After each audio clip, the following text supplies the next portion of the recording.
2019 Aston Martin DBS Superleggera car review.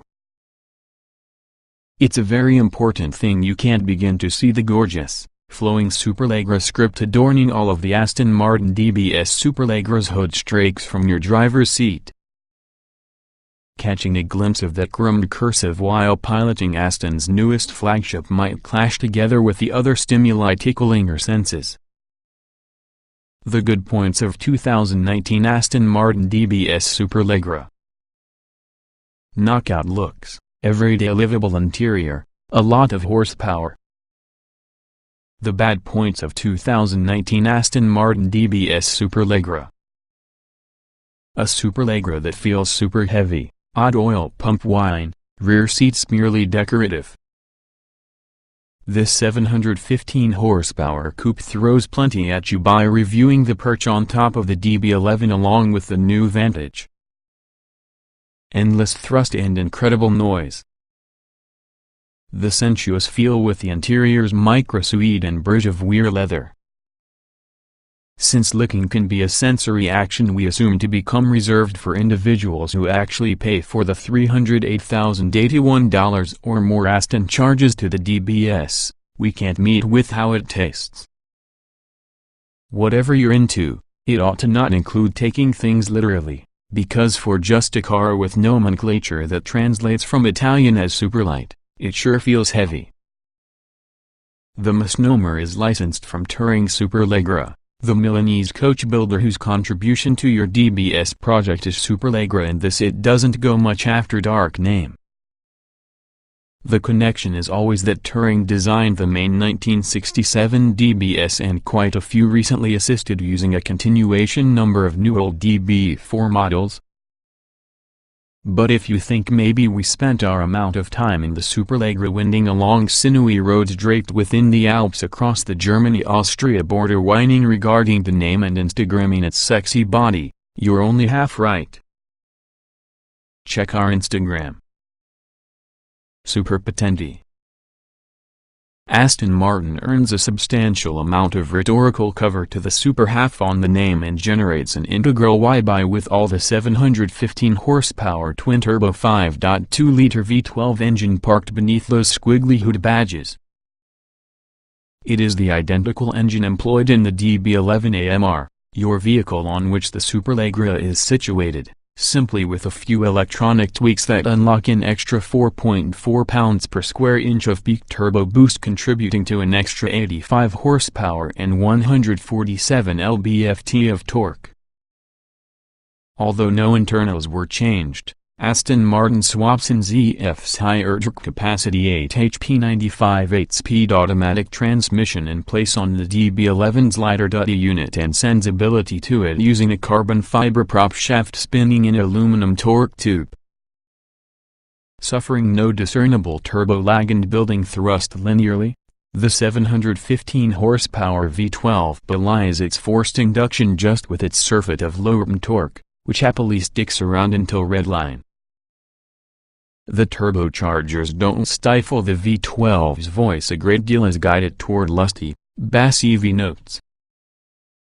At full throttle, the shrill, supercharger-like whine with the oil pump is audible in the blues ensemble. Did the naturally aspirated 5.9-liter V12 that powered the DBS's predecessor, the Vanquish S, sound better? Yes. But it also made 198 less lb-ft and 135 less horsepower.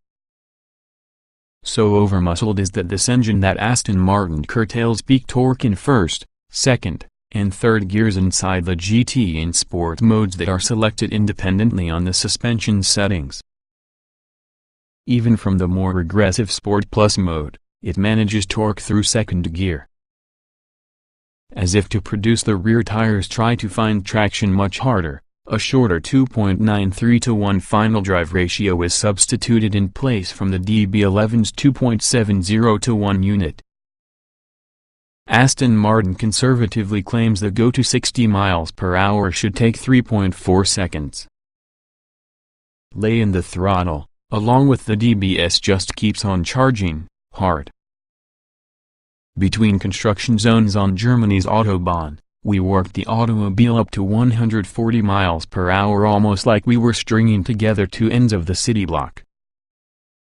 The Superleggera's splitter, underbody work, and fixed carbon fiber lips boiler have been demonstrated to generate 132 pounds of front downforce and 265 pounds of rear stick at its 211 miles per hour top speed and ensure your vehicle is on a hand-on wheel stable at triply-digit speeds. Were it not with the blurrier surroundings plus some tire and road noise, 100 miles per hour would feel as if puttering by having a school zone. And while it isn't Superleggera, the DBS are at least better Allegra than its less super sibling. The switch from aluminum to carbon fiber bodywork, draped above the DB11's aluminum-intensive body shell, along with the optional titanium exhaust and carbon fiber roof panel saves 159 pounds, as outlined by Aston, bringing the DBS to only over 2 tons. The carbon fiber fenders, hood, and trunklet add back on the equation a supplementary dollop of favor. With more rounded rear fender bulges and also a smattering of chiseled creases running through the hood along with the body sides, the Superleggera reaches once prettier, more classically shaped, sometimes more modern in their detailing compared to DB11. It which is slightly sportier compared to DB11 and also the Vanquish that came before it, although like both of them the Superleggera rides firmly and deliberately, its suspension motions hinting at its mass in lieu of masking it.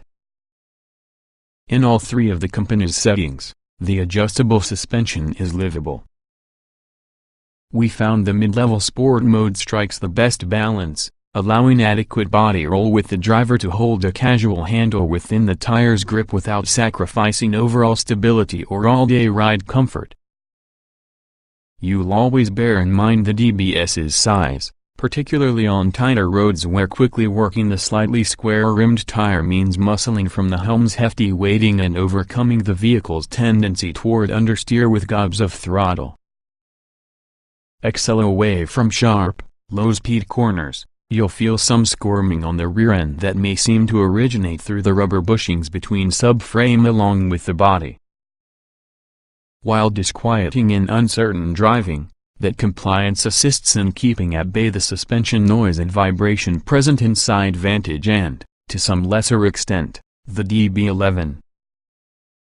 More welcome squirming wriggles from the steering inside the form of feedback, though the information is muted.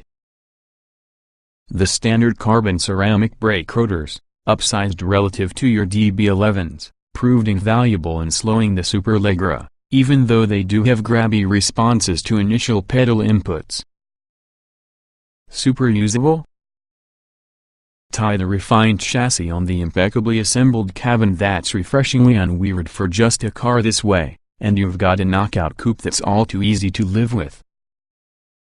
High-speed nation crossing within the DBS is less fraught with distraction than within the outgoing Vanquish, thanks largely to Aston's switch with a lightly reskinned version of Mercedes-Benz's familiar command infotainment system. The brand's technical partnership with Mercedes-AMG can have borne few other fruit than this alternative to Aston's outdated, janky infotainment, so we would have been thrilled. AMG also provides V8 test to Aston Martin. A simple variety of push buttons activates the Superleggera's automatic transmission, another everyday friendly component uncommon among high-dollar speed machines typically saddled with jerky single and dual-clutch automated transmissions requiring multi-step sequences to interact drive. Press the D button, increase your foot from the Aston's brake, and also the car creeps forward like, well, any car having a normal torque converter automatic. Other than a hiccup or two when stomping the gas while rolling at low speed, leading with an indecisive downshift, the Superleggera's gear selection, quick responses to inputs through the column-mounted shift paddles, and firm shift quality impressed. Should you wish to set your nerve endings unstoppable, of course hop in the similarly large, slightly pricier, entirely more aggressive Ferrari 812 Superfast, the automobile Aston builds since the DBS's primary competition. The way that 74-stronger Italian dances through corners perched on its tires, its lightning-quick steering twitching because it is naturally aspirated V12 effortlessly shrieks towards redline, mainlines feelings of lightness straight towards the driver's frontal cortex. It's almost as though that car's name this also one's needs to be swapped. Nevertheless, Aston Martin's newest flagship is a lot more well-rounded choice, a correct traditional GT to all but name that happens for being faster, prettier, and flat out better than the auto it replaces without trying to become the sports vehicle it isn't.